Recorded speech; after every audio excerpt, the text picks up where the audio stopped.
आपने लोक महत्व के एक अत्यंत महत्वपूर्ण मामले को उठाने की अनुमति दी। महोदय, आजादी के विभिन्न सरकारों में लोक कल्याण सामाजिक समरसता के लिए अनेक कानून बनाए गए ताकि हमारा देश सर्वांगीण विकास कर सके। लेकिन महोदय, अक्सर आपने देखा होगा कि एक आदमी आता है, किसी पर मुकदमा दायर करता है, अगर वो आदमी मुजरिम है, गलत किया है तो उसको सजा मिले, नो प्रॉब्लम, उसकी जांच हो। लेकिन अगर उसने कोई जुर्म नहीं किया है और किसी व्यक्ति ने उसके आकर उस पर मुकदमा किया, जिस पर मुकदमा होता है महोदय, उसका पूरा, अगर झूठा मुकदमा है, उसका पूरा परिवार बिखर जाता है, समाज में उसकी क्रेडिबिलिटी खत्म हो जाती है, बहन बिटिया की शादी है वो बर्बाद हो जाती है और मुकदमा करने वाला आराम से रहता है।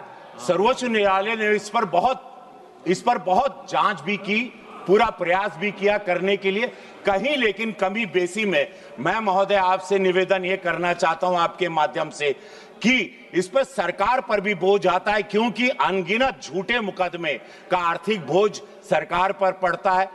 समाज में द्वंद्व, तनाव, अनगिनत स्थिति पैदा होती है। मैं आपके माध्यम से सरकार से मांग करता हूं, लोक कल्याण हेतु निर्मित किसी भी कानून के दुरुपयोग कर फर्जी मुकदमा दायर करने वाले लोगों के खिलाफ सख्त कार्रवाई की जानी चाहिए।